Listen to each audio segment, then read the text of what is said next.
You know, sometimes life just throws you a curveball when you're least expecting it, like when I was just sitting there, completely normal, then suddenly felt this cold shock hit me. They gave him the Tesla for Employee of the Year, and I got a measly gift card. Can you believe it? It changed everything, making me see things in a whole new, totally weird way, like who knew a car could become the center of a huge office power shift. Before we continue, tell me in the comments, where are you watching from? I'd love to know. I remember that day like it was yesterday, because, well, how could I forget? It was late spring, the kind of sunny Tuesday where you just feel good, you know? The air conditioning in the office was a little too strong, making me shiver a bit, even though the sun was shining bright outside. I was Alara, just another project lead at Innovatech, a company I'd poured years of my life into. And by years, I mean like 6 really solid, really hard-working years. My desk, tucked away near the big window, was usually buried under notes and coffee cups. But that morning, it was neat. I was ready. Mr. Alistair, our boss, was usually a pretty cheerful guy. He had this booming laugh that filled the open office space, and he always wore a slightly too loud tie. He was standing up front, next to the company logo screen, his smile stretching wide across his face. He'd called everyone to the main meeting area, saying it was time for the annual Employee of the Year announcement. Everyone was buzzing. People were whispering, guessing.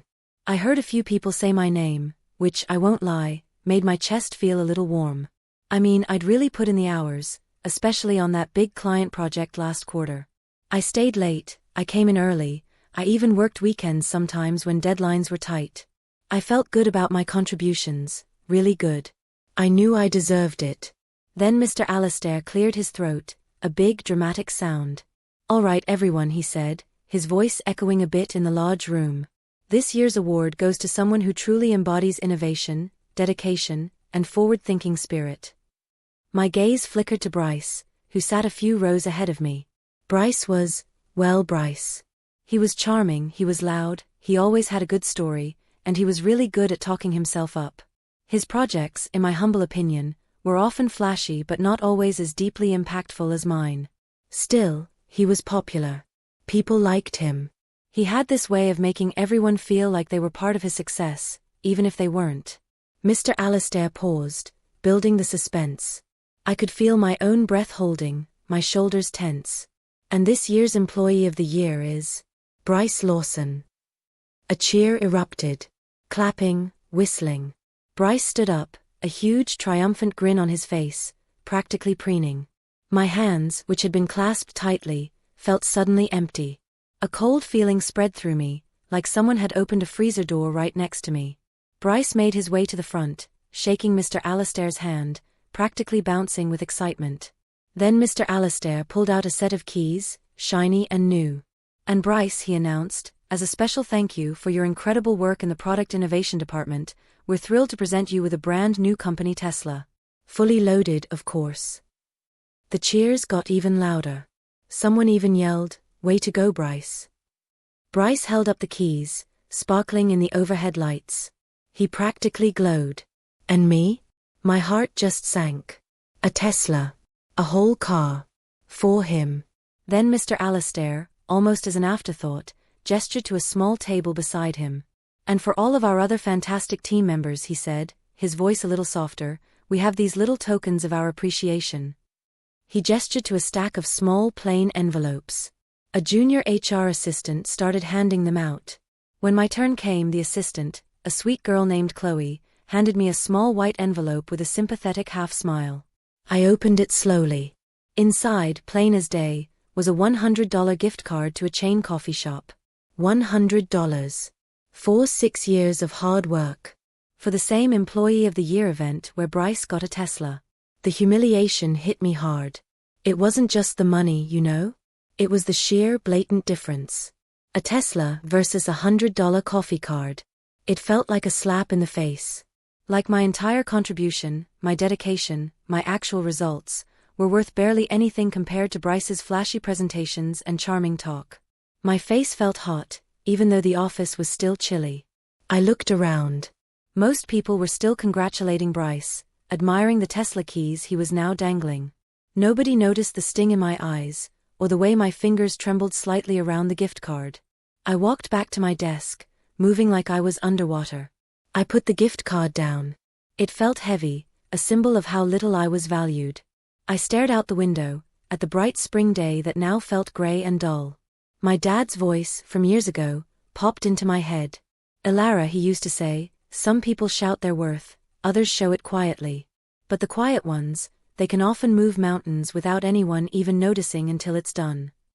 He'd always believed in quiet strength.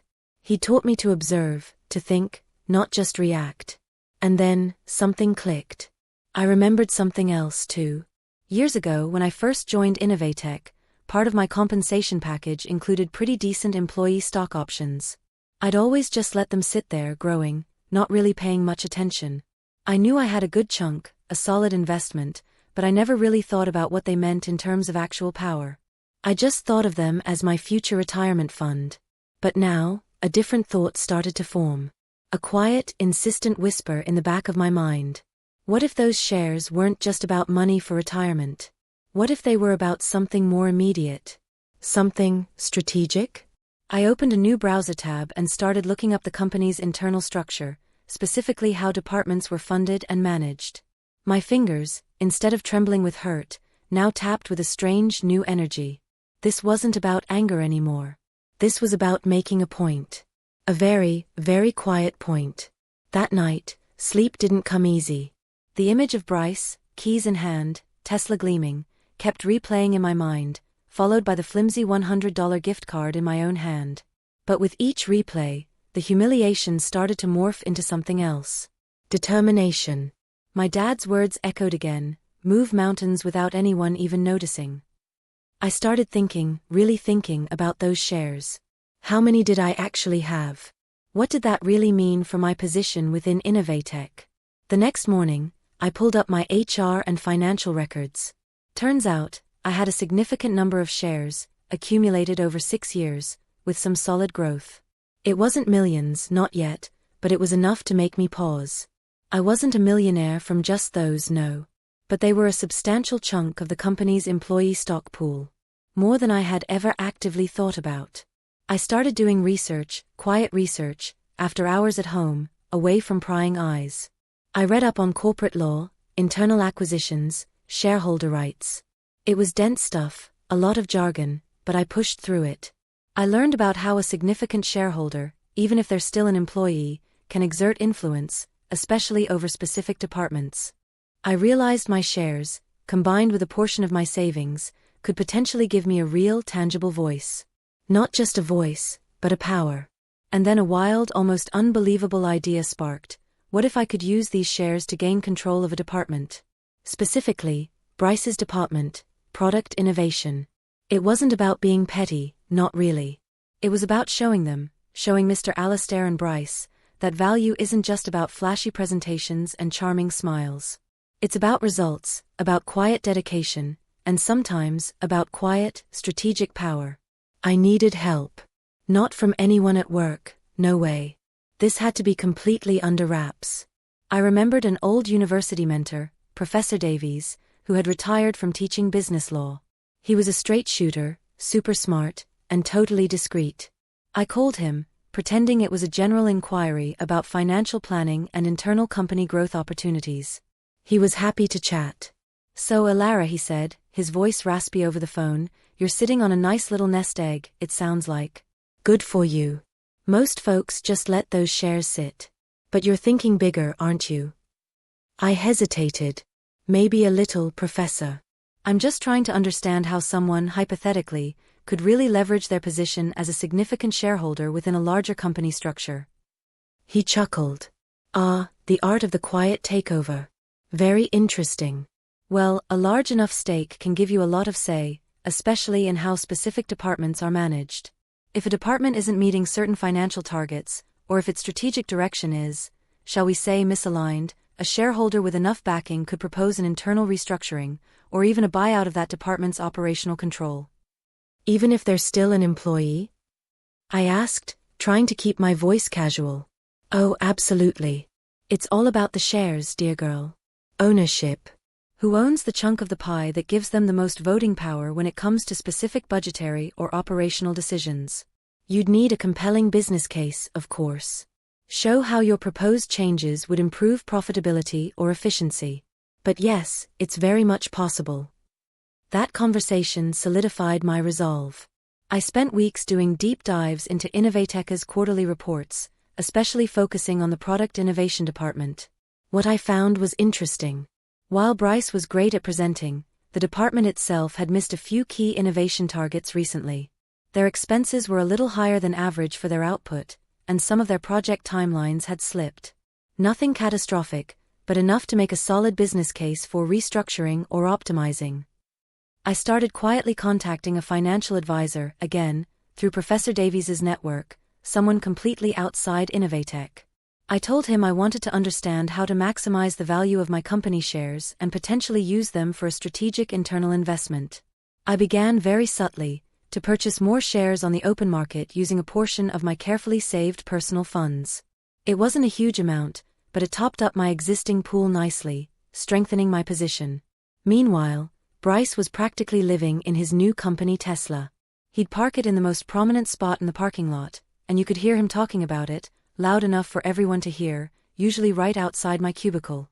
"Oh, the acceleration on this thing, Alara, you wouldn't believe it," he'd say, flashing a grin, as if a $100 coffee gift card recipient could never understand. I'd just smile, a tight, polite smile, and go back to my screens. I observed him, his casual boasts, his unawareness of anything beyond his immediate triumph. It only fueled my quiet mission. One afternoon, I sat in a coffee shop far from the office, reviewing the proposal I'd painstakingly drafted.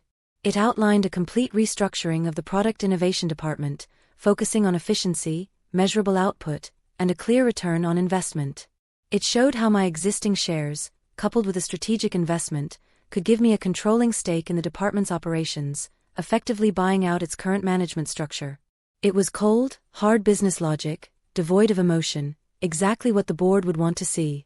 My signature was simply a concerned shareholder. I packaged it all up. This was it. The midpoint. The point of no return. I would submit this to the board, completely anonymously at first, and see what happened. My hands were steady as I placed the thick envelope into the special board-only submission box in the main lobby, after everyone had left for the day. There was no going back now. The mountain was moving. The next few weeks were a strange blend of anxiety and intense calm. I kept my head down at work, just doing my job, maybe even a little more diligently than usual. Bryce continued to revel in his Tesla, often arriving late, still bragging about its features.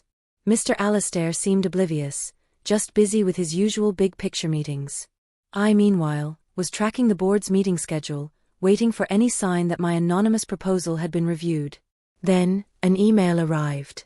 It was from the company secretary, inviting a select group of key stakeholders to an emergency board meeting. My name was on the list. I blinked, rereading it. Key stakeholders. My heart hammered. They had accepted the proposal. They knew it was a valid, financially sound plan. But they didn't know it was me yet. The meeting itself was tense. The room was much fancier than our usual conference rooms, all dark wood and big, plush chairs. Mr. Alastair was there, looking a bit confused, alongside the CFO, Ms. Audrey Finch, and a few board members.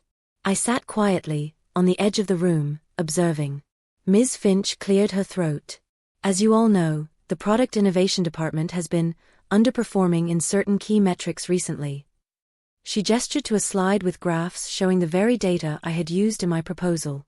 We received an unsolicited but highly compelling proposal from a significant shareholder to acquire controlling operational interest in the department. After careful review, the board has approved it. A ripple went through the room. Mr. Alastair looked shocked. Approved? What? Who is this shareholder?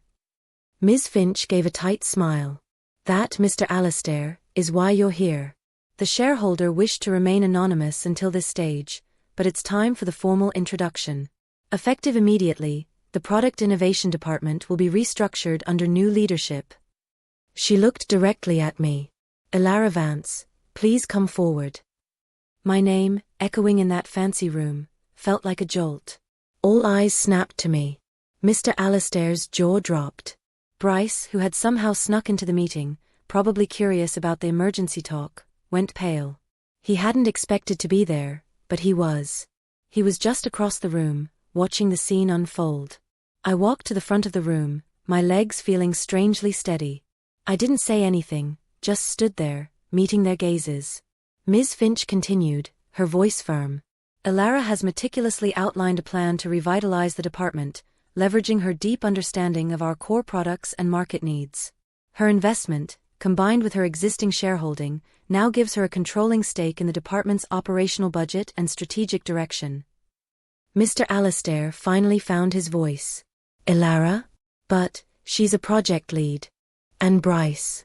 Bryce is Employee of the Year. His voice was a strangled whisper.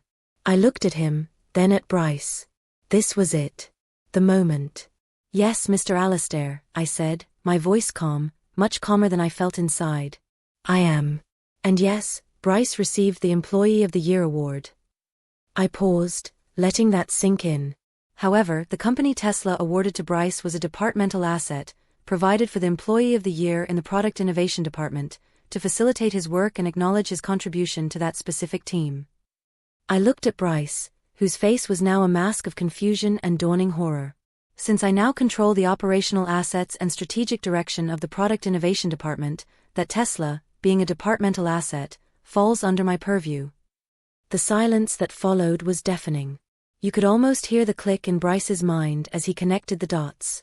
The Employee of the Year award, the Tesla, his department, my takeover.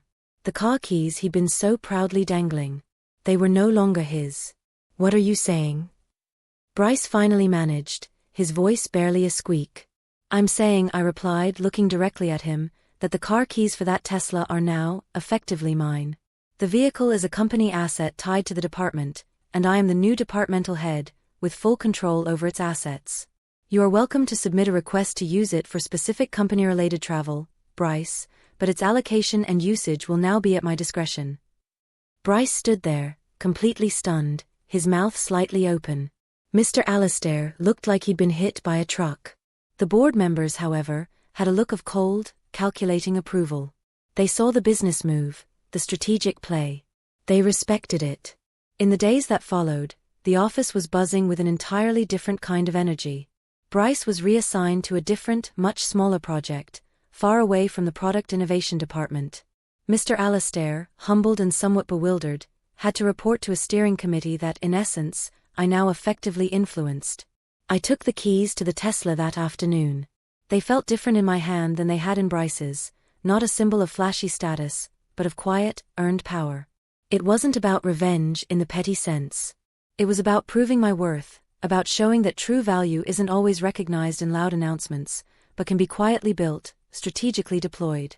And sometimes, it takes a $100 gift card to make you realize you were holding $1 million in shares all along. I drove home, the quiet hum of the Tesla a stark contrast to the tumultuous days before. It wasn't just a car, it was a testament to quiet strength, and a reminder that true control often comes not from what you're given, but from what you strategically take. What do you think of Elara's move? Smart business or too cold? Let me know your thoughts in the comments.